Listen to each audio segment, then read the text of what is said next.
Bienvenidas y bienvenidos a ECO. Vivimos en una Europa donde hay decenas de guaridas financieras y muy pocos refugios para humanos. El dinero que se esconde, ya bien sea por actividades criminales, evasión fiscal u ocultación personal, tiene donde huir masivamente en esta Europa. Y sin embargo, los seres humanos que huyen de la guerra, que huyen del hambre o que huyen de las persecuciones no tienen acogida en esta Unión Europea. La Europa del capital es una Europa para el capital, no para las personas. Y hoy aquí en ECO hablamos de los paraísos fiscales, o eso que hemos preferido denominar guaridas fiscales, o mejor aún, guaridas financieras, porque el paraíso del dinero es casi siempre un infierno para las grandes mayorías. Y hoy aquí en ECO nos queremos preguntar o queremos intentar ayudar a comprender cómo funcionan esas bases militares desde las que nos bombardean las finanzas, haciendo buena la expresión de George Soros diciendo, o que decía, que hay productos financieros que son armas de destrucción masiva. En este programa de hoy de ECO queremos preguntarnos acerca de ellos. Así que, como siempre, os vamos a dejar con un vídeo de jerga donde nuestros compañeros nos ponen sobre el camino de los temas que vamos a tratar, y enseguida volvemos con unos invitados que nos van a permitir ir desgranando todos los temas que tenemos preparados para hoy. Bienvenidos y bienvenidas. Comienza ECO. Aviso, las palabras claves son dos: no residente. El término sociedad offshore tiene dos acepciones. Una de ellas productiva, aquella que se refiere a la producción en alta mar, por ejemplo, de una plataforma petrolífera en aguas internacionales. Las empresas producen mar adentro, pero se registran y pagan sus impuestos en sus países de residencia en tierra firme. La segunda acepción es financiera y se refiere a la empresa que produce en tierra firme, pero se registra y paga impuestos donde no reside, mar adentro. Las finanzas falsean la realidad económica, le dan la vuelta. Para que nos entendamos, supongamos dos territorios: mar adentro, P de Panamá, y tierra firme, E de España. Las personas que viven en P y son residentes fiscales allí no viven en un paraíso fiscal. Las personas que no viven en P, pero son no residentes fiscales allí a través de sociedades opacas al país en el que viven, E, sí viven financieramente en P y ocultan allí la titularidad, la pasta y los beneficios. Los no residentes tienen una doble vida, la vida humana en E y una vida financiera en P. Así consiguen que sus rentas y riquezas que crecen en E se oculten y tributen en P. Viven y residen, que no es lo mismo, en E, pero declaran sus negocios sin ser vistos en P como no residentes. Es un juego de trileros cuyas consecuencias sufrimos la gran mayoría de los que creamos la riqueza en el mundo. Y no sé a vosotros, pero a mí se me ocurre una duda, y es que, ¿por qué no se obliga a tributar donde se produce?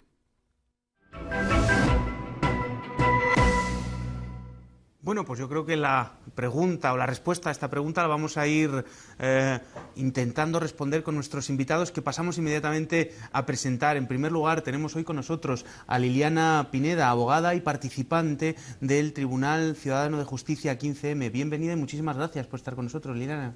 Muchas gracias, Iván, y muchas gracias a todos vosotros.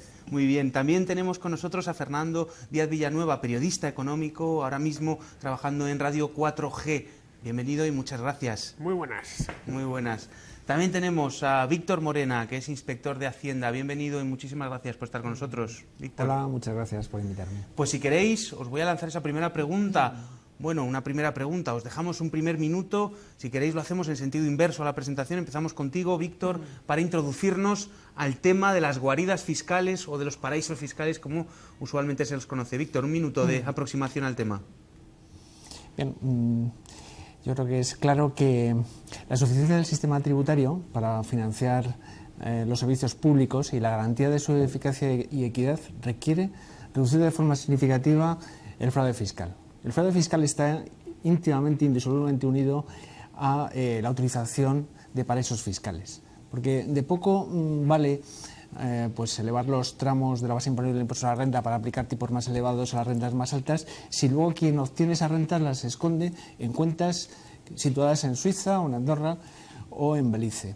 De poco vale recuperar el impuesto sobre el patrimonio o el impuesto sobre sucesiones si luego se ostenta ese patrimonio a través de sociedades fiduciarias constituidas en Panamá, por ejemplo. O de poco vale elevar los tipos del impuesto sobre sociedades si luego los grupos multinacionales trasladan artificialmente los beneficios de donde realmente los obtienen a territorios de baja tributación. Podemos resumir, podemos decir que el fraude que se comete utilizando paraísos fiscales tiene dos manifestaciones principales. En primer lugar, la ocultación de riqueza que no se ha declarado en cuentas secretas y el traslado artificial de beneficios por las multinacionales a territorios de baja tributación. Perfecto, Víctor, pues una aproximación que nos pone encima de la mesa de la definición de paraísos. Fernando, tu turno. Bueno, si lo llamamos paraísos porque hay infiernos fiscales. Nosotros, por ejemplo, vivimos en uno.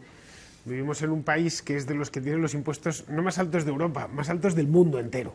Esto no lo digo yo, lo dicen multitud de informes, lo dice la OCDE, lo dice el Banco Mundial, lo dice el Foro Económico Mundial. Es decir, no es una invención mía aquí para provocar y tal. Es decir, que la gente evada capitales, entiendo la gente que ha ganado, ha producido esos capitales de manera honrada, no los criminales. Lo que nos está diciendo es un síntoma de que algo funciona mal entre nosotros. Es decir, que nuestro país se ha convertido, como ya he dicho, en un auténtico infierno fiscal. Los impuestos nunca son suficientes para el Estado hipertrofiado, gigantesco y manilargo que tenemos, y al final la gente lo termina sacando. Y esto no afecta solo a los ricos, afecta también a la clase media y a la clase baja, que dedican la mitad del año a trabajar para el gobierno. Esta es la realidad. Es decir, una persona que gana en España 24.000 euros, pues brutos, estoy hablando, le tiene que entregar el 52% al gobierno, para que se lo gaste básicamente en coches oficiales y en burocracia, porque en eso se va el dinero público. No nos engañemos, en eso se van los impuestos. La desventaja es que el asalariado no puede esconder su dinero en Gibraltar ni esconder su dinero en Andorra porque le agarran. Hay señores como estos que te agarran y te meten en la cárcel. En cambio, el que tiene mucho dinero sí puede permitirse utilizar todo tipo de vehículos y de instrumentos para ese dinero ponerlo a buen recaudo de los que tienen la mano demasiado larga y colocarlo en Gibraltar, que está aquí al ladito, o en Panamá. Es decir, el problema es nuestro, no suyo. A mí me gustaría vivir en un paraíso, pero me ha tocado vivir en un infierno. Perfecto, dicotomía puesta encima de la mesa. Liliana, tu primer minuto. Bueno, un poco a lo que dice, bueno, cada vez hay menos asalariados en este país, pero bueno, por no responder exactamente a lo que ha dicho el compañero de mesa, simplemente decir que vivimos en un mundo globalizado donde lo que más se ha globalizado es el saqueo. Ahora mismo los paraísos fiscales son verdaderos sumideros de la riqueza mundial. Y aquí podríamos recordar lo que ya decíamos en las plazas del 15M que hoy conmemoramos, bueno, que en estos días conmemoramos, y era una reivindicación básica, que los ricos paguen lo que deben, pero es que deben muchísimo, deben tanto que ya prácticamente pues no lo podemos, son inabarcables esos capitales que están allí escondidos y ocultos. Y también decíamos, por ejemplo, lo injusto que era un país donde un indigente pagaba un impuesto por comprar un litro de vino o de leche, el mismo porcentaje que lo que pagaba Botín, o incluso menos por el mismo litro de agua o de leche. Entonces es increíble esa desproporción en donde los ricos, que tienen muchísimo más y que deberían estar obligados de suyo a contribuir mucho más, pues pagan lo mínimo a través de toda esa regulación societaria que les beneficia, y aparte con los paraísos fiscales, que ya son el sumidero total de la economía y de los recursos del mundo, ¿no? Muy bien, pues establecidas ya, muchísimas gracias Liliana, las posiciones. Teníamos preparado un vídeo acerca de estos paraísos, cómo los definimos, cómo podemos verlo, las diferentes... Vamos a verlo enseguida porque yo creo que va a animar el debate trasladando preguntas a la mesa. Un país de verdad no es un islote deshabitado. Funciona con unos ingresos y unos gastos. Si disminuyen sus ingresos, hay que conseguir fondos o reducir los gastos. Mientras tanto, hay un montón de empresas, grandes fortunas y personas físicas que esconden sus fondos en paraísos fiscales. Cada euro que un contribuyente no paga, porque va de su dinero a un paraíso fiscal, es otro euro que un contribuyente honesto tiene que pagar, o el Estado reducirá los gastos. Así aumenta la crisis, el desempleo y la pobreza. Los que invierten en paraísos fiscales no son gente exótica que aparca su dinero en una isla del Caribe. Son personas y empresas que se aprovechan de las infraestructuras de sus países sin pagar a cambio. Eliminar la opacidad de los paraísos fiscales. Gravar los movimientos de sus capitales. Y eliminar las ventajas de tener fondos en los paraísos fiscales Son pasos necesarios para que nuestras grandes empresas y grandes fortunas paguen sus impuestos.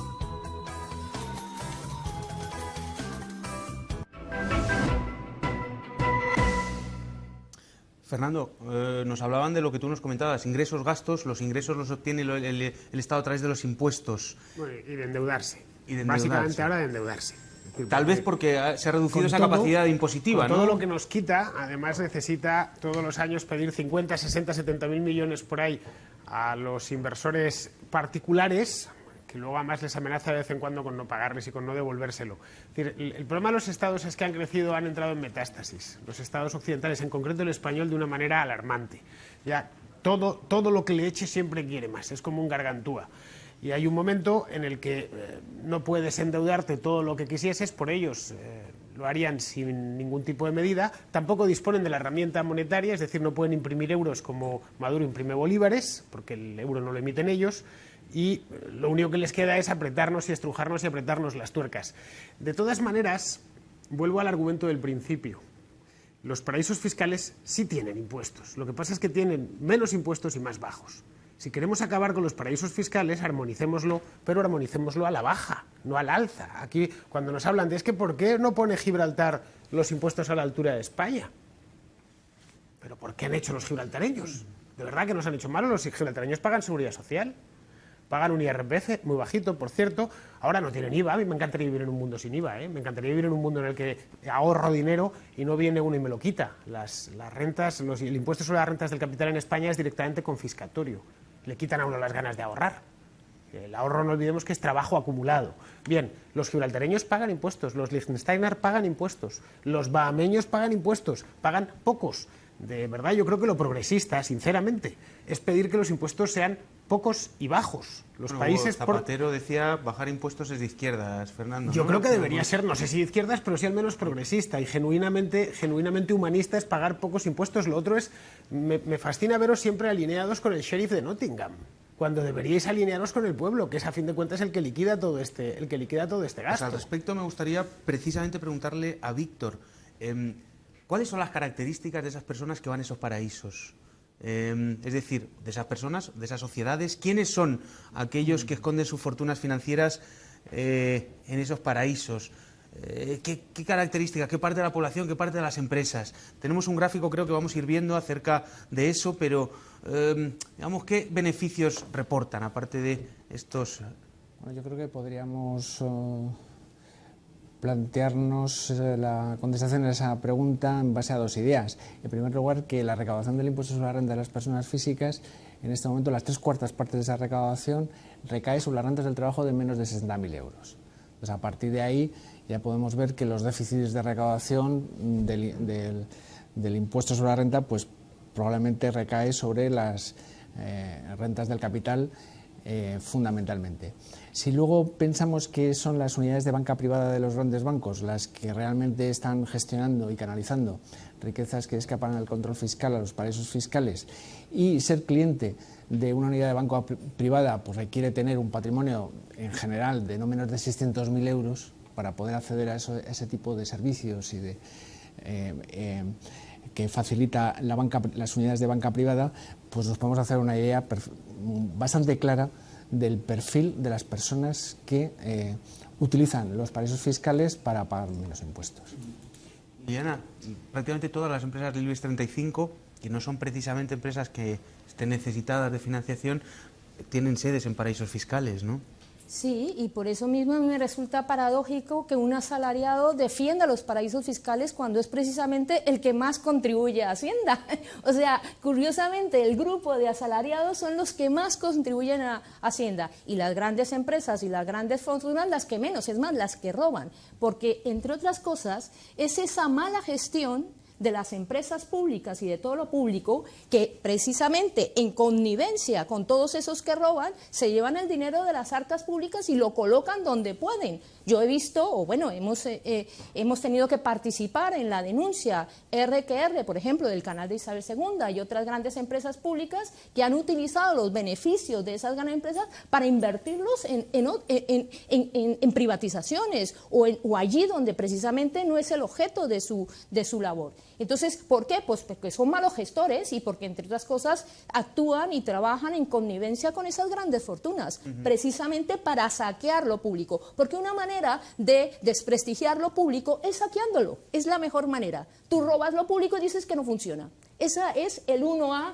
de todo el liberalismo actual, que realmente no es ni liberalismo, es neocaciquismo, ¿no? Como diría nuestro amigo José Manuel Laredo, ¿no?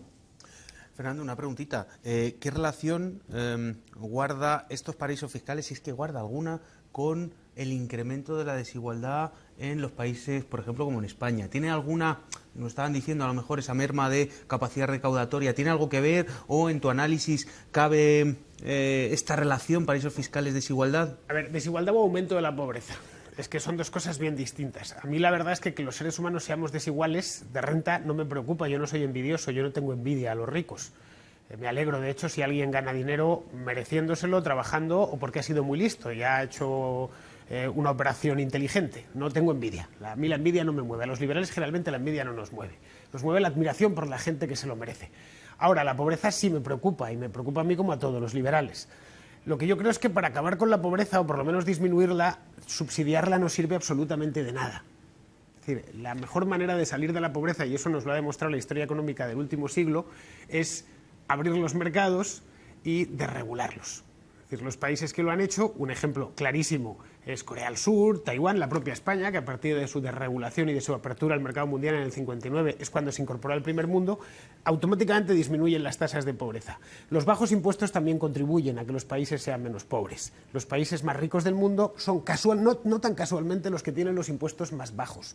Los países en los que la renta per cápita, lo disponible por habitante y los sueldos son más altos, es allá donde los impuestos son más bajos. De cualquier modo, si nosotros tenemos que competir en el mundo, y es el caso, lo suyo es competir con ventaja para el que trabaja, con ventaja para el que produce, no con ventaja para el politicastro, ni para el burócrata, que es lo que les estamos dando, entregándoles más de la mitad de nuestro salario de lo que producimos al año, para que ellos tengan ventaja, no se sabe muy bien para qué, para clientelizar a media sociedad. Entonces, si España tiene que competir, lo suyo es que compita no con las manos atadas a la espalda y a la pata coja. Si tiene que competir con Gibraltar, que sea como Gibraltar, que vaya del lado de los buenos, de los que respetan a sus ciudadanos, no de los que los insultan todos los meses saqueándolos. Aquí el único saqueo que yo veo es el de la clase media, bueno, la clase alta y la clase baja. Aquí se saquea todo el que produce, para sacar dinero de un bolsillo y metérselo a otro, para financiar política y burocracia, que no es otra cosa, ya lo repito de nuevo, para lo que sirven los impuestos. Tenemos una entrevista exclusiva con Susan George, es la prestigiosa politóloga y presidenta del Transnational Institute, y le hemos preguntado acerca de este funcionamiento de los mercados financieros. Ella tiene una larga trayectoria del estudio de este tipo de instituciones y de mercados financieros. Vamos a introducir este vídeo, vamos a ver qué nos comentaba Susan George acerca del funcionamiento de estos mercados financieros.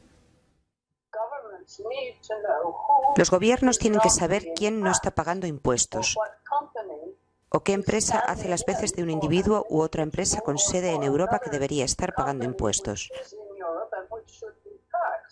Si los gobiernos no tienen acceso a la información sobre quién es el beneficiario final, no podrán cobrar los impuestos. No se puede hacer nada para cambiar el sistema en el que vivimos mientras sigan existiendo los paraísos fiscales. Esto es lo que nos decía al principio Víctor, y te traslado la pregunta. ¿Se puede, por qué existen estos paraísos? Es decir, si hay un consenso generalizado, o al menos a raíz de las publicaciones de los papeles de Panamá, que por cierto nos podrías explicar qué hay en esos papeles, ha habido un cierto consenso acerca de hacer algo con estos paraísos fiscales, pero esto es una patada hacia adelante que nunca parece que aterriza en el suelo. ¿Por qué no se ataja o por qué no se coge al toro por los cuernos? Aquí en Europa tenemos diversos paraísos fiscales. ¿Por qué en Europa no podemos hacer nada? ¿Cuáles son los intereses que se esconden detrás de ello? Bueno, ya desde abril del 2009 se observan iniciativas que han sido bastante significativas y llamativas de la comunidad internacional para luchar contra los paraísos fiscales a raíz del estallido de la crisis, cuando hay una disminución relevante de los recursos públicos, pues la comunidad internacional, el G20, la OCDE, se vuelve hacia qué pasa con los paraísos fiscales. Y en la reunión de Londres del G20, Gordon Brown dice: la era del secreto bancario ha terminado y estamos dispuestos a aplicar sanciones contra los paraísos fiscales. Eso lo dice en el año 2009. Sin embargo, en el año 2013, Gabriel Zucman ha calculado que desde que Gordon Brown dice que la era del secreto bancario ha terminado y que la comunidad internacional está dispuesta a aplicar sanciones contra los paraísos fiscales, pues resulta que la riqueza oculta en territorios offshore se ha incrementado en un 14%. ¿Qué ha pasado entonces desde el año 2009 hasta el 2013, hasta la actualidad? Pues efectivamente ha habido iniciativas que son positivas, en el sentido de decir, bueno, pues los territorios que estaban en la lista de paraísos fiscales, en la medida en que se comprometan a aceptar el estándar de transparencia ¿Hay una lista internacional de paraísos fiscales? Había una lista de paraísos fiscales. Que establece que hay un marco internacional, entiendo. La OCDE, que eran básicamente los países que pues no facilitaban información con trascendencia tributaria sobre la riqueza situada en esos países al resto de los estados. Entonces, la comunidad internacional dice, a partir del año 2009, aquellos estados que suscriban 12 convenios en los que se comprometan a facilitar información con trascendencia tributaria, no pudiendo oponer ni el secreto bancario ni el desconocimiento de la identidad de quiénes son los verdaderos accionistas de las sociedades constituidas en esas sociedades, pues saldrán de la lista de los paraísos fiscales. En ese periodo de tiempo, todos los estados que estaban en la lista de paraísos fiscales se comprometieron, suscribieron 12 acuerdos aceptando ese estándar de transparencia. Sin embargo, lo que está claro es que en la medida en que no ha habido una supervisión razonable y suficiente del cumplimiento de esos compromisos y no se han aplicado sanciones a quienes han incumplido esos compromisos, pues es evidente que esos territorios han salido gratis, prácticamente gratis, de la lista de paraísos fiscales, porque la riqueza oculta ahí se ha incrementado durante este periodo de tiempo.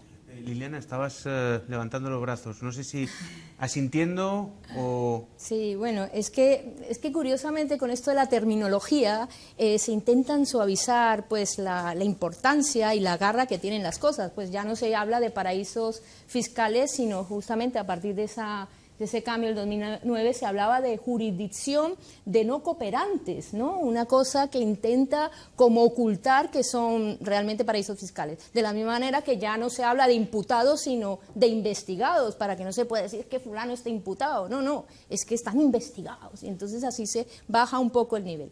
Pero lo cierto es que siguen siendo paraísos fiscales en el sentido de que están no solamente protegidos, desregulados, todo eso que hemos dicho, sino que incluso es que todas esas grandes fortunas están subvencionadas. Si no es a los pobres a los que se subvenciona, a los que se subvenciona es a los ricos R que R, todos los días, a los banqueros, a las grandes fortunas, constantemente en el momento en que tú les bajas los tipos impositivos les estás subvencionando, porque no se los bajas al resto de la población, se los bajas a ellos. Cada vez que tú les estás dictando una amnistía fiscal, quienes se benefician son los ricos. La gente pobre, la gente que tiene que pagar el litro de leche, como decía, esos no se benefician absolutamente nada de ninguna rebaja fiscal.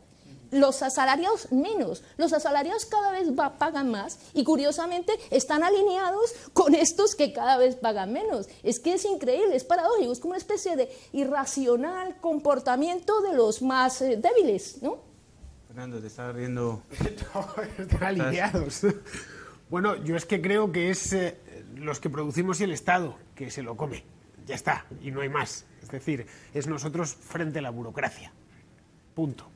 Pero qué burocracia. La burocracia en general. En España, los altos cargos. Es que, claro, hablar de la burocracia cuando realmente no es burocracia como tal. O sea, es que no es el señor de la ventanilla que te recibe el formulario. Liliana, realmente es el alto cargo. A Fernando y seguimos. A ver, una poca burocracia es necesaria, como unos pocos impuestos son necesarios para los servicios comunes. Eso está claro. Siempre vas a necesitar una calle por la que circular o que se encienda la luz en la calle por la noche, que haya alguien que la limpie, etcétera. Una pequeña carga fiscal es necesaria, pero cuando digo pequeña, es la que existe, por ejemplo, en Andorra, o incluso en algunos casos me parece excesiva allí. Para lo que realmente le pedimos al gobierno, y es que estén las calles iluminadas, sean seguras y estén limpias, el individuo libre no le pide más, el resto se lo procura por él mismo, mediante trabajo y esfuerzo, no quiere vivir a costa de otros, sin el consentimiento de otros. No necesita más y eso cuesta muy poquito dinero. Si aquí nos limitásemos, si el Estado se limitase a darnos esas tres cosas, luz en las calles, calles seguras y calles limpias, con eso y que cada uno nos proveyésemos... Tratamientos contra el cáncer y prevención de las enfermedades y de la sanidad y de los transportes, hombre. Pero eso todo lo tiene que hacer el Estado. Ah. Ya que nos dé de comer, que nos venga un funcionario por la mañana y nos dé con una cucharita el yogur. Bueno, ya pues puestos, no, oye, ya pues, todo. Pues sí. no, es que fíjate... Digo que sí. Fernando, y una pregunta. Como que el Estado nos lo tiene que dar todo. ¿Cabe la posibilidad de pensar en un funcionamiento capitalista sin paraísos fiscales? Es que no ¿O es inherente? No haría falta. No haría falta. No haría falta. De hecho, lo que está en crisis no son los paraísos fiscales, no es la fábrica de riqueza. La humanidad, afortunadamente, cada año produce más, es más rica, más próspera y más libre. Y esto, todas las estadísticas coinciden. Vivimos más años que hace un siglo, somos muchos más que hace un siglo, muchísimos más, afortunadamente. Somos más ricos, tenemos acceso a más bienes y más servicios que hace un siglo. Lo que está en crisis no es eso, la fábrica de riqueza sigue. Hoy vivimos mejor que hace 15 años y bastante mejor que hace 50. Lo que está en crisis es el Estado hiperfiscal. Eso es lo que está en crisis terminada, además, que en concreto cristaliza en los países europeos. Un Estado que ha consagrado el derecho, el falso derecho, de que una parte de la población puede vivir a costa de la otra parte. Bien, cuando la parte que vive a costa de la otra es pequeña, eso es sostenible, como lo del esquema de pensiones piramidal, que es un fraude, pero bueno, mientras haya pocos pensionados, pues se puede mantener. El problema es cuando se invierte. Cuando llega un momento en que cruza el umbral de que vive más gente de los impuestos que los que pagan, el resultado es el que tenemos ante nosotros, ante nuestras narices, y es que necesitamos dedicar, ahora es el 52%, ¿cuánto será dentro de 10 años? El 70%. Llegará un momento en que directamente trabajemos para el gobierno, y eso tiene que romperse. Entiendo por algún entonces lado, que en claro. un funcionamiento perfecto no harían falta los paraísos, porque No tampoco haría claro. falta... Los paraísos son no haría falta esa competencia fiscal. Hemos preguntado esta precisa pregunta a Susan George acerca de cómo, si es posible imaginarse ese capitalismo sin los paraísos, o si son inherentes a este funcionamiento capitalismo o capitalista, por lo menos del estadio actual. Vamos a ver qué nos decía Susan George y enseguida volvemos. Puede funcionar sin ser deshonesto. La pregunta que debemos hacernos es política. No se trata de una pregunta técnica sobre el funcionamiento. La cuestión es pagar legalmente los impuestos donde uno tiene que pagarlos. Los paraísos fiscales no existirían si no hubiera una demanda. ¿Y de dónde procede esta demanda? Procede de los ricos, del 1% o del 1%, del 1%, del 1%. Y procede de multinacionales, que utilizan cualquier oportunidad que encuentran para pagar menos, para reducir sus costes. Por eso es responsabilidad de los gobiernos cambiar las cosas, hacer que eso ya no sea posible. Los ciudadanos tenemos un domicilio fijo y no podemos hacer otra cosa que pagar nuestros impuestos. Toda empresa y país debería estar en la misma situación. Toda persona rica que ahora se sirve de los mejores abogados y de los mejores bancos para esconder su dinero debería pagar sus impuestos igual que todos los demás. Son ciudadanos también y no hay ninguna razón por la que deberían poder escapar. Se trata de una cuestión criminal, una cuestión política, no se trata de una cuestión de técnica o tecnología.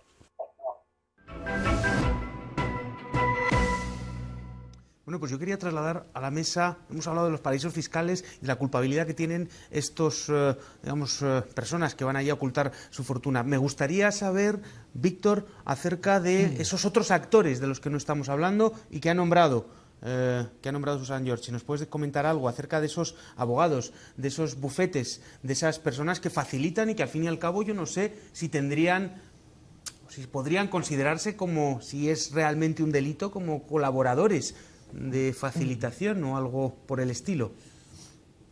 Bueno, la experiencia nos dice que la banca no ha renunciado a gestionar y rentabilizar los recursos que no han pagado impuestos. Si pensamos o estamos de acuerdo que el nivel de economía sumergida pues se puede situar en una horquilla del 20 al 23% del Producto Interior Bruto, esto genera unos recursos financieros que han escapado al control fiscal y desde siempre los bancos han ofrecido refugio a esos fondos que han escapado al control fiscal. desde la época cuando existía el secreto bancario. En el año 77 se levanta el secreto bancario y los bancos pues no se resignan a no tener un sitio donde los clientes puedan esconder el dinero que no han declarado fiscalmente. Y así llegan a competir con el Estado, con los pagares del Tesoro, los activos financieros con retención de origen, y crean los seguros de prima única y las cesiones de crédito, que eran los primeros activos financieros que comercializaron entre sus clientes como productos opacos donde podían esconder su dinero sin temor a que la hacienda pública se enterase de que tenían ese dinero en los bancos. Un poco más adelante los bancos empiezan a constituir sus filiales en paraísos fiscales y ya sofistican y refinan los mecanismos y los procedimientos para poder canalizar el dinero que no ha pagado impuestos de sus clientes y lo sitúan en sus filiales en paraísos fiscales. Todo ello se hace también, de acuerdo con la experiencia vivida en estos últimos años, pues con la cooperación de despachos de asesoría fiscal, que quizá el último caso es el de hace 15 días, ¿no? Un despacho de un inspector de Hacienda excedente bastante conocido que ha facilitado a dos artistas también muy conocidos pues estructuras conectadas con paraísos fiscales para no pagar los impuestos debidos. De esta forma, sí, las puertas giratorias, ¿no? Que parece que en algún momento habría que terminar con ellas. Desde esa perspectiva, pues yo creo que está claro que son agentes fundamentales y centrales en la existencia y subsistencia del fraude canalizado por paraísos fiscales, la actividad de la banca y despachos de asesoría fiscal muy significativos. Te traslado la pregunta, Liliana, acerca de esos despachos, acerca de esos facilitadores, de esos cómplices, entre comillas o entre paréntesis o entre interrogaciones. No, yo utilizaría ese término del teatro que me gusta mucho, que son actantes, ¿no? Realmente todos actúan en esta, ya no se les puede llamar autores porque entonces estaríamos rozando el derecho penal, pero sí, son actantes, o sea, todos de alguna manera asumen un papel y casi que lo protagonizan, o sea, en cada una de sus fases. Los abogados, desde luego, los grandes despachos, han sido los grandes actantes de toda esa operación de lavado, ocultación, fraude fiscal, blanqueo de capitales, desde luego. No se puede entender los últimos años, no solamente de la economía española, porque no es exclusivamente en España donde ha pasado eso, sino de la economía global y sobre todo de las grandes cities, ¿no? La City de Londres, la de Nueva York, si no existieran estos grandes despachos. Desde luego, en lo que toca a mi profesión, pues mira, se conocen cuáles son las fórmulas para poder asesorar en este sentido, pero están los abogados, están los notarios, están los registradores, están los tasadores, están todos aquellos operadores que de alguna manera participan, están obviamente todos los que hacen tasación, por ejemplo, de riesgos. El riesgo es uno de los grandes fenómenos que ahora mismo concentran todo lo que es esos sumideros de capital. Ahora probablemente no sea ni el capital mismo, digamos, aquel nicho hacia donde se van las inversiones, sino sea precisamente los riesgos, porque vivimos en tiempos de incertidumbre.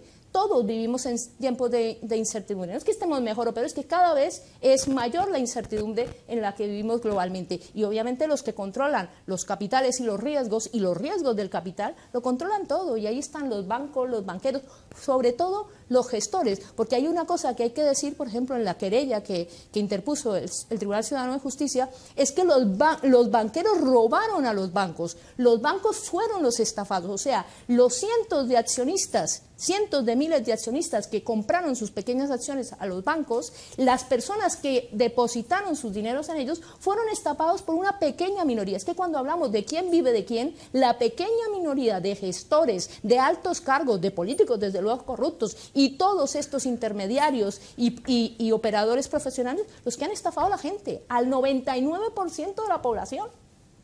Fernando. A ver, en España hace 100 años, para empezar un negocio, lo que necesitaba era un contable que fuese lo más listo posible y la bendición del párroco. Con eso te bastaba y a partir de ahí echarle muchas horas. Hoy, antes de empezar un negocio, lo que necesitas es un abogado en una mano y un asesor fiscal en la otra, para enfrentar la maraña normativa que te vas a ir encontrando por el camino y la asfixia fiscal. Lo cierto es que los empresarios, desde el más pequeño hasta el más grande, lo que buscan con su empresa es ganar dinero, y eso no tiene nada de malo. Cualquiera que se monta una empresa lo que busca es ganar dinero, simple. de hecho es muy bueno. Gracias al ánimo de lucro, la humanidad ha ido avanzando hacia lugares mejores. Entonces, cada vez que llega el gobierno y le quita a un empresario, desde el que tiene un kiosco de pipas aquí en la Gran Vía hasta el que se ha montado, pues qué sé yo, una central térmica de carbón y produce electricidad, cualquier empresa, la que sea.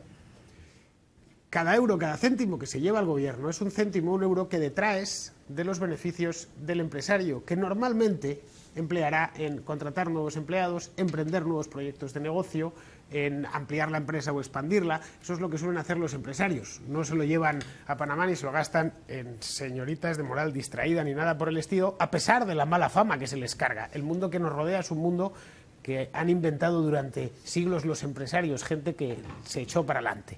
Entonces, el coste social que tiene la hiperfiscalidad es altísimo y muchas veces no nos damos cuenta. El coste de oportunidad de los altos impuestos, la cantidad de proyectos que se quedan por hacer cada día en España porque se tiene que ir al gobierno. Lo que comentaba aquí el inspector fiscal de que hay mucha economía sumergida, la hay, pero simplemente porque no puede emerger. Porque si tú te dedicas, por ejemplo, a dar clases de inglés por las tardes en tu barrio, es tal la cuota de autónomos que si has ganado 300 o 400 euros, realmente trabajas para Cristóbal Montoro. Das clases para Cristóbal Montoro. Entonces no te compensa, es una economía que siempre va a permanecer sumergida. Es una economía que se contabiliza, pero no se debería contabilizar. Si queremos que los profesores de inglés a tiempo parcial por las tardes en su barrio declaren esos ingresos, bajen la cuota de autónomos a 20 euros y no la pongan a 350. Es decir, al final la hiperfiscalidad explica parte de nuestras miserias, no todas, pero una parte considerable. Lo que sigo sin entender, de verdad, en serio, ¿por qué los del 15M os ponéis del lado del que saquea y no del que pone? Unos ponen más y otros ponemos menos, pero todos en la medida de nuestras posibilidades, y el que puede escapar se escapa. La pena es que nada más se pueden escapar los que ganan mucho. Por alusiones, Liliana, si quieres, antes de pasar a Víctor, pero rápidamente.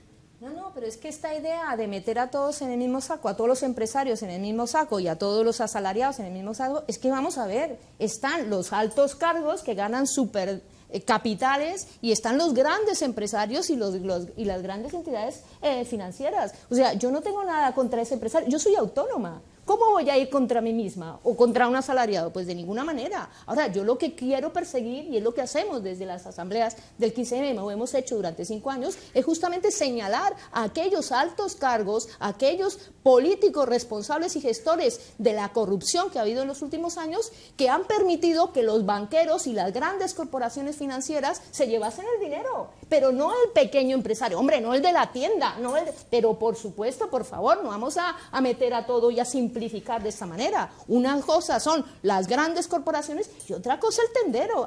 Con ese, ¿quién se va a meter? ¿Cómo nos vamos a meter con los autónomos? Por supuesto que no. Víctor, te quería preguntar una cuestión, porque normalmente, y por supuesto puedes responder, pero ya que te tenemos, aprovechemos que nos aclares un par de conceptos, porque hablamos de paraísos y hablamos de Panamá, hablamos de New Jersey, hablamos de, parece que lugares muy lejanos, pero lo decíamos en la introducción, aquí en Europa, en el Paseo de la Castellana, se puede acceder a ese tipo de ilegalidades. ¿En Europa hay paraísos fiscales? ¿Se puede decir eso como tal o no? A ver, lo que es la estructura infernal de los paraísos fiscales, en palabras de Zuckman, es una estructura que está integrada por un núcleo central que es la banca suiza, con sus filiales en Singapur, fundamentalmente. Sociedades en este momento de tipo pantalla que se utilizan para esconder quiénes son los titulares de las cuentas abiertas en la banca suiza son las sociedades y los trusts que han sustituido a las antiguas cuentas numeradas. Ahora, con la normativa de prevención del blanqueo de capitales, una cuenta numerada sería impensable. Entonces, los bancos suizos han recurrido pues a las sociedades de Panamá o las sociedades de Belice. Y la tercera pata de la estructura infernal de los paraísos fiscales son las inversiones que se canalizan con el dinero que se canaliza por las cuentas suizas hacia los fondos de inversión constituidos fundamentalmente en Luxemburgo, en Irlanda y en las Islas Caimán. Esa es la estructura, en palabras de Zuckman, infernal de los paraísos fiscales. ¿Cómo se llega a esa estructura? ¿Cómo se puede, el dinero que no ha pagado impuestos aquí en España, el dinero que las ventas negras de los empresarios aquí en España, cómo se canalizan hacia una cuenta en Suiza a nombre de una sociedad panameña que se invierte en un fondo o en un SPV en Irlanda. Pues ya lo hemos comentado antes, con la connivencia pues, de la Unión de Bancos Suizos o del Credit Suisse, que actúan también en España, que han sido sancionados penalmente en Estados Unidos con miles de millones de euros por desarrollar esas conductas, o el BBV ha sido sancionado en Estados Unidos con una multa de 8 millones de dólares hace 4 meses por vender cuentas secretas de su filial en Suiza en Estados Unidos. Si lo ha hecho en Estados Unidos, no lo ha hecho en España, no lo sé. Es una pregunta que tenemos ahí. En cualquier caso, ese es un poco el mecanismo. Desde luego, el dinero negro se ha generado en España, en los países de Europa, en Estados Unidos, en Australia, y ese dinero termina en ese esquema infernal con la colaboración de la banca. Ese es el esquema fundamental. Pues yo creo que hemos establecido, no sé, te he cortado. Sí. Bueno, rápidamente, yo con el planteamiento de nuestro compañero de mesa, que es muy sugestivo y siempre estimula mucho intelectualmente, porque yo es que me muevo en parámetros constitucionales. Las leyes se pueden cambiar. Es decir, uno puede criticar perfectamente una ley acatándola. Yo la acato y pago hasta el último euro de mis impuestos. Tengo los 15 puntos del carné. Ni una multa de tráfico. Pero me resulta estimulante su discurso en la medida en que, vuelvo a insistir, yo me muevo en parámetros constitucionales. En el artículo 31 de la Constitución, donde se dice que todos contribuirán de acuerdo con su capacidad económica mediante un sistema tributario justo basado en los principios de igualdad y progresividad, que en ningún caso tendrá alcance confiscatorio. Eso lo dice la Constitución. Y además, esos recursos tributarios sirven para financiar el Estado social de derecho. Yo me muevo en esos parámetros. Cuando nos movemos en discursos que yo diría que son, te voy a decir, antisistema. El discurso liberal es un discurso antisistema. Me resulta más incómodo. Ahí me muevo peor. Ya tengo que hablar en términos de ideología. Bueno, si queremos hablar de ideología, podemos hablar. Y yo resumiría esta ideología antisistema en una frase ya clásica en la que se dice que los pobres, el mejor acicate para un pobre para salir de la pobreza es su propia pobreza. Ese es el resumen de la idea liberal. Yo desde luego no la comparto. Yo creo que el sistema debe ser más humano, debe facilitar a los niños la igualdad de oportunidades, y para que haya una igualdad de oportunidades, para que un niño que nace en Vallecas y un niño que nace en Mirasierra tenga los mismos derechos, las mismas posibilidades de tener éxito en la vida, pues necesita que haya una sanidad, que haya una educación, que sus padres tengan una asistencia cuando se ponen enfermos. Desde esa perspectiva, entiendo que el sistema tributario contribuye a garantizar el principio de igualdad de oportunidades y que no sea la pobreza el estímulo de los pobres para salir de ella. Muy bien, pues yo creo que ya tenemos todos los elementos encima de la mesa para establecer, cada uno desde vuestra posición, algunas de las vías de solución a este problema desde las diferentes perspectivas que nos habéis comentado. ¿Qué tipo de soluciones se pueden implementar? Nos decía Susan George, que la vamos a escuchar inmediatamente antes de que pasemos a este nuevo bloque. Nos decía qué podemos hacer, si son cuestiones técnicas, qué tipo de medidas se pueden tomar por parte de los países para atajar este problema. Vamos a ver la perspectiva desde la que nos hablaba Susan y enseguida volvemos para continuar este estimulante debate. Todos los países europeos pueden, en primer lugar, exigir que sus propias empresas registren sus beneficios en lugares en el que los obtienen.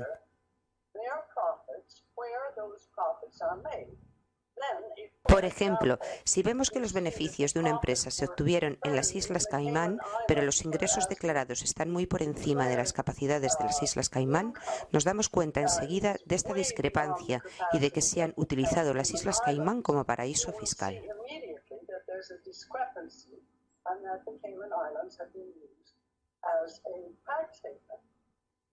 Lo que necesitamos es lo que se conoce como contabilidad país por país. Según este sistema, cada empresa tiene la obligación de documentar detalladamente en qué países está activa e indicar cuáles fueron sus ingresos, su facturación o ventas. ¿Cuántos empleados han sido contratados o están trabajando para ella? ¿Cuántos impuestos se han pagado en ese país? De esta forma se puede calcular cuánto debe la empresa matriz en, por ejemplo, Francia o España.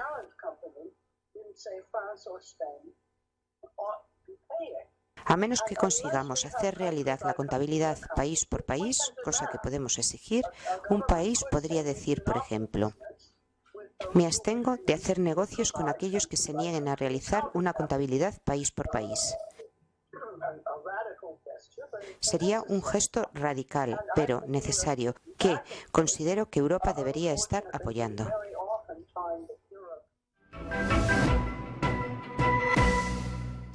Bueno, pues Susan George nos ponía encima de la mesa algunos elementos de solución, algunas medidas que se pueden llevar a cabo prácticamente sin ningún esfuerzo. Liliana, propuestas de solución, vías para caminar, desde tu perspectiva, entiendo que hacia la erradicación de los paraísos. Yo ahora, en las circunstancias en que nos vemos, yo creo que ahora la apuesta es por la globalización, pero de los controles, efectivamente, de esas sanciones de las que hablaba en algún momento Víctor, y de una toma de, digamos, de poder por parte de los propios pueblos, ¿no? Controlar sus recursos y tomar un mayor protagonismo en la gestión de todos ellos. Por lo tanto, pues obviamente coincido con Susan George, coincido profundamente con la campaña por un ITF, por un impuesto a las transacciones financieras que se está proponiendo por ATAC.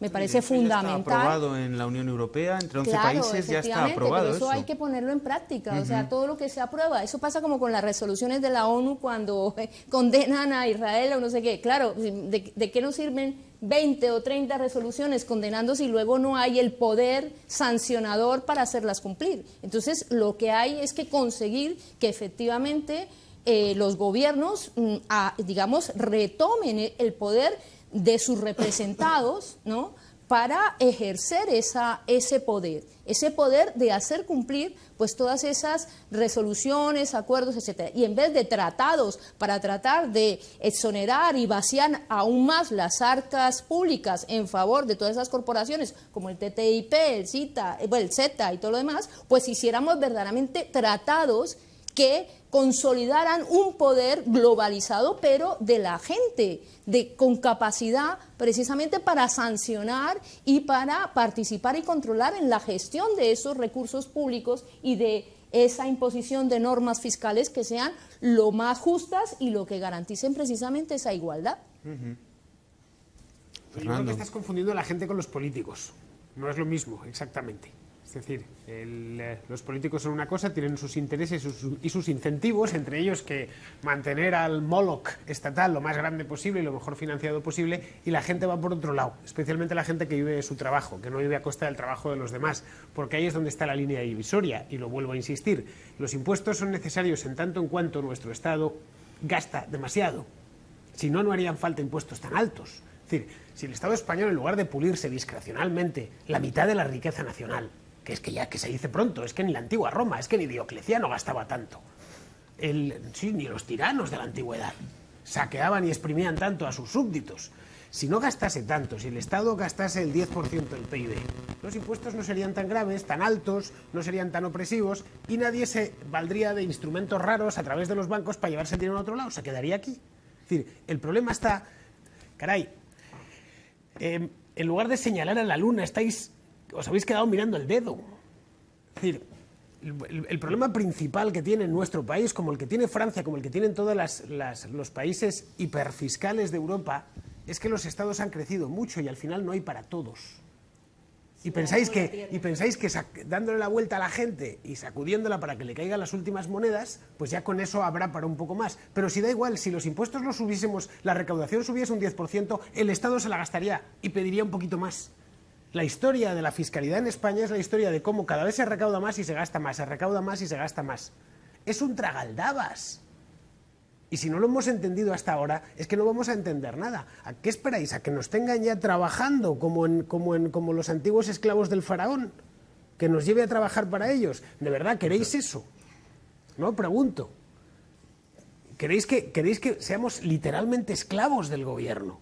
Es que somos esclavos ahora mismo, no del gobierno. Ojalá fuera algo medianamente regulado. No, somos esclavos de las corporaciones financieras. Somos esclavos de Pero, todo ¿por tipo qué de somos corporaciones esclavos de las y de corporaciones personalidades financieras? jurídicas que ahora mismo nos saquean precisamente a través no solamente de los impuestos, sino todo tipo de operaciones a partir de las cuales extraen nuestros recursos. A mí el Santander no me ha quitado nada, de hecho ni Sí, siquiera sí te ha comisiones quitado, porque tú no soy lo cliente sabes, pero suyo. también te ha quitado, Pero- porque cada vez que subvencionan a bancos privados como el Santander, entre ellos, y los se subvencionan, se apoyan, se ayudan, reciben cantidades de ayudas del Banco Central Europeo y esas ayudas provienen de los impuestos que te han... ayudas? sí, Pero el Banco Central Europeo no ayuda a ningún banco. Claro, la mayoría de los bancos, y sobre todo los grandes bancos, para poder reflotarlos después de la crisis financiera, han tenido que recibir de esas ayudas, digamos, que se han ocultado, porque es recibir dinero,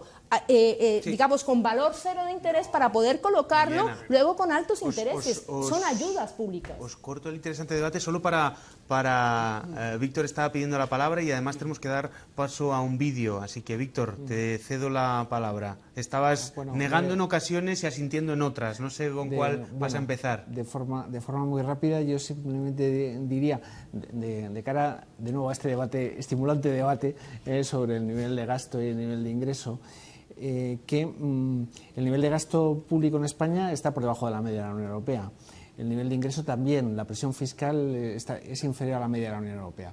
En cuanto a si el Estado gasta mucho o no, bueno, yo pondría un ejemplo, que a lo mejor los ejemplos próximos son muy ilustrativos.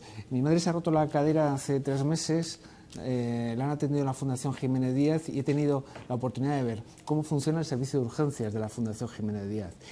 El esfuerzo, el derroche de dedicación de los médicos jóvenes que estaban en el servicio de urgencias atendiendo una cola absolutamente increíble de las personas que estaban solicitando ayuda urgente, realmente me llevó a la conclusión de que yo tenía que salir corriendo a la oficina a seguir recaudando impuestos porque hacía falta más médicos y más recursos para poder atender a las personas que estaban sufriendo en aquellos pasillos.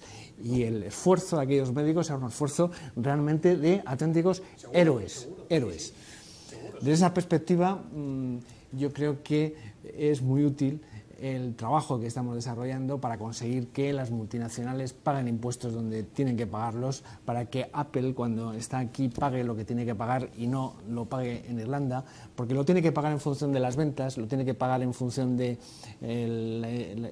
los gastos de personal que tiene un determinado país y los tiene que pagar en función del capital productivo, el capital fijo que tiene un determinado país y no en función de los intangibles que se trasladan artificialmente a territorios como Irlanda y que a través de la manipulación de los precios de transferencia al final se llevan los impuestos los beneficios de donde realmente los obtienen de una forma absolutamente artificiosa a territorios donde no lo pagan. Y ahí tenemos a los médicos necesitados de recursos. Muy bien, Bueno, pues vamos una cosita, solo un Sí, por apunte. supuesto. Yo el otro día, este invierno, llevé a mi hijo pequeño porque se puso malo, yo voy al seguro, me cuesta un dineral, pues claro, yo soy obrero, yo he venido en una Vespa, que tenéis una idea de los liberales bastante estereotipada. Y llevé a mi hijo al clínico y la atención excepcional, unos profesionales como la copa de un pino, pero claro, cuando salía de allí dije, pero si es que le dedico a la seguridad social casi 200 días de trabajo, es normal que el servicio sea bueno. De lo contrario, sí que era para enfadarse seriamente. Ahora bien, que los impuestos suban no significa que se recaude más. Pueden bajar y recaudarse mucho más. Es la famosa curva de Laffer.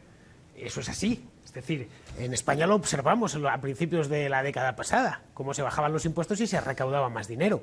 Por lo tanto, si lo que le preocupa, y lo entiendo que le preocupa a un inspector fiscal recaudar, quizá bajando los impuestos la gente pague más o se cree más empleo y entonces haya más contribuyentes. Es que hasta creo que bajar impuestos es bueno para ellos. Traslademos la pregunta rápidamente, por favor, porque nos vamos quedando sin tiempo. A lo Sabía mejor que lo alargamos. Sabía que íbamos a hablar de la curva de Laffer sabía que íbamos a hablar de la curva de Laffer y me la he repasado. Y entonces he visto los estudios que hay sobre la curva de Laffer. Bueno, decidnos qué es la curva de Laffer rápidamente. La curva de Laffer es una curva en la que se señala en qué medida aumenta la recaudación impositiva a medida que aumentan los tipos impositivos, hasta un punto en el que bajando los tipos impositivos resulta que aumenta la recaudación fiscal. Entonces, decía nuestro compañero de mesa que España estaba en un punto óptimo de recaudación, de tal forma que bajando los impuestos se incrementaba la recaudación fiscal. Bueno, John Kenneth Galbraith dice que la curva de Laffer es una curva sin evidencia empírica, que la escribió un día tomándose un whisky en un bar de Nueva York, en un Kleenex, en una servilleta, en una curva tanto alzado, donde realmente plasmó su ideología sobre los efectos de la... ¿En una cena, una comida, has dicho? Que estaba en una cena, una comida. Estaba en una cena de comida, sacó una servilleta, un Kleenex y pintó a mano alzada lo que era la evolución de esa curva y ese punto óptimo a partir del cual, mágico, a partir del cual bajando los tipos impositivos se incrementaba la recaudación fiscal. Eso lo hizo Reagan en los 10 años siguientes y desde luego se cayó la recaudación, se incrementó el déficit y la pobreza desde luego se disparó. Rápidamente Liliana y luego Fernando. Eso me recuerda a aquellas tablas de Excel que en una época en que supuestamente el crecimiento y la crisis provenían de otras causas que no era precisamente la mala gestión, ni el fraude, ni la corrupción. Pero bueno, y que al final se descubrió que todo era una falsedad. Pero lo que sí quería decir es que realmente ahora mismo, digamos, los impuestos que pagamos, es que estamos pagando siempre los mismos. O sea, realmente, justamente son los asalariados fundamentalmente y las personas también, las personas indigentes que van con la calle, que cada vez que comen un pollo, un nacho, pagan el impuesto del IVA, somos los que realmente estamos pagando impuestos. Y yo sí querría que ese pequeño porcentaje de ricos, de directores de las grandes corporaciones financieras, pues pagasen lo que deben. Es fundamentalmente eso lo que estamos diciendo, que paguen lo que deben, porque deben muchísimo, porque nos han estado saqueando durante toda la vida y es el momento en que ya deben pagar. Me da igual que exista una curva de Excel o lo otro que diga que van a pagar. Lo cierto es que mientras en unos países paguen cero, pues hacen el dumping fiscal a partir del cual, si no nos ponemos todos de acuerdo globalmente porque los impuestos sean más o menos homogéneos en todos los países y haya unos paraísos fiscales que les cobren cero, pues nos van a estar robando a través de los impuestos, justamente. Fernando, rápidamente porque nos estamos quedando sin tiempo, termino así rápido. que una última intervención y pasamos a un minuto de cierre, así que rápidamente. Bueno, una última intervención. Aparte de la curva de Laffer, no sé si fue pintada en una servilleta, pero grandes inventos de la humanidad han nacido de las servilletas de las cafeterías. Se verificó cierta no solo en Estados Unidos, sino en otros sitios. Hay un punto en el que un óptimo, en el que a partir de ahí, como se aumenta el número de contribuyentes, pues se recauda, paradójicamente se recauda más. Lo que sí tienen los impuestos, y esto es un hecho, es un efecto crowding out, los altos impuestos, es decir, un efecto expulsión. A partir de ciertos tipos, lo que haces es que destruyes economía. La gente deja de producir. Lo que he comentado antes del el que da clases de inglés por la tarde. Si mañana pongamos por caso a los muy ricos, les enchufamos un impuesto del 80%, se van. Fernando, perdóname, si quieres termina, te Termino dejo, ya. termina, no, te Termino dejo ya. tu minuto de conclusión, es decir, este es tu minuto de conclusión si quieres, Vale, concluyo. porque nos estamos quedando sin tiempo, ¿vale? Entonces, si lo que queremos es mantener, si lo que queréis, si estáis interesados es en mantener el sistema, el Estado social, si lo que queréis es mantener el estado del bienestar que tanto os preocupa, deberíais defender que los impuestos fuesen bajos para que todo el mundo pagase. Es decir, que no se produjese ese crowding out, esa expulsión de los contribuyentes por la parte de arriba y por la parte de abajo. Es decir, que no recaiga todo en las rentas medias, que es en lo que recae ahora. Y aun con todo, hasta las rentas medias intentan hacerle trampas a Hacienda y supongo que tú las conocerás todas. Es decir, al final todo el mundo está intentando engañar. Y si está intentando engañar es porque los impuestos son altísimos en cualquiera de las clases sociales, en cualquiera de las escalas que cojamos. Y ya termina, mira. Pues muchísimas gracias, Fernando, por ceñirte al tiempo. Si queréis, os queda un minuto cada uno, 30 segundos incluso, porque tenemos que terminar. De conclusión, continuaríamos este y otros 3 programas hablando del tema, pero necesitamos acabar. Así que, Víctor, empezamos contigo. Una pequeña conclusión. Yo creo que el gran reto que tiene en este momento el sistema tributario es hacer tributar a la riqueza adecuadamente. Para ello es necesario ser eficaces en la lucha contra los paraísos fiscales y las medidas fundamentales que están puestas en marcha por la comunidad internacional, básicamente el intercambio automático de información y la directiva ACIS para hacer tributar a las multinacionales donde realmente obtienen sus beneficios, requiere que haya supervisión por parte de la comunidad internacional, una supervisión eficaz, una supervisión potente, como hemos visto que es capaz de hacer, por ejemplo, con Grecia cuando se trata de hacer cumplir sus compromisos, y sanciones para los incumplidores. Muchas gracias, Liliana. Sí, yo no apuesto para nada por un estado de bienestar, me parece absolutamente insuficiente y falso. Yo voy por un tipo de organización social que garantice la transparencia, la participación, la democracia y unos mínimos vitales como los que se están pidiendo desde muchas mareas, la marea azul, la marea blanca, la marea verde. Realmente esos mínimos vitales para que la población superviva, y no exclusivamente en España, sino en todo el mundo, para que no nos matemos dentro de poco por las guerras del agua o del petróleo, etcétera, etcétera, como está sucediendo, pues garanticemos esos mínimos. Esos mínimos no se puede garantizar más que recaudando, y obviamente los que tienen que pagar, porque son los que deben, y los que no están pagando son los más ricos, las corporaciones financieras. Muchísimas gracias. Bueno, pues gracias por haberos ceñido en este sprint final del debate al tiempo que teníamos. Ha sido un verdadero placer. Muchísimas gracias a los tres. Liliana, Fernando, Víctor, un placer. Espero que volváis con nosotros próximamente. Así que nada, tenemos que terminar. Este es nuestro último programa de ECO de esta temporada. Vamos a volver en septiembre. Estamos remodelando toda la programación, todo cómo hacemos este programa, y vamos a volver con muchísimas novedades, pero no queremos irnos sin, como siempre, recordaros un par de cositas. En primer lugar, queríamos recomendaros un libro de Juan Hernández Vigueras, que también, un compañero que ha colaborado también en la realización de este programa, El casino que nos gobierna, trampas y juegos financieros a lo claro, en clave intelectual, recomendable para pues entender muchas de las cuestiones y de los elementos, a veces técnicos, que hemos hablado en el programa. Y también queríamos recomendaros Delincuencia, Finanzas y Globalización, que es una edición a cargo de Armando Fernández de Steinco, del Centro de Investigaciones Sociológicas, un compendio de artículos relevantes acerca de los temas y acerca de esas prácticas a veces que escapan al sector público, al Estado, y que desde esta mesa hemos tratado de debatir. Con respecto a no nos queríamos ir o no queríamos cerrar esta temporada sin hacer, en primer lugar, una mención al 15M, a toro pasado. Bueno, pues muchas de estas cuestiones las sacaron en las plazas durante esos años este colectivo. Y pues nada más, un debate coorganizado por Economistas sin Fronteras e Inspiración, que será el próximo 19 de mayo a las 19 horas en el aula 3 de la Escuela de Relaciones Internacionales de la Universidad Complutense de Madrid, donde estarán José María Mella, miembro del colectivo Econonuestra y profesor de la Universidad Autónoma, Lara Pietrikowski, perdón por la pronunciación, y Rodolfo Rietsky nos hablarán de los paraísos fiscales. Ahí os convocamos, nada más. Nosotros, próxima temporada en septiembre, no nos perdáis la pista. Vamos a volver, como siempre, con muchísimas novedades. Nada más, a difundir el programa. Muchas gracias.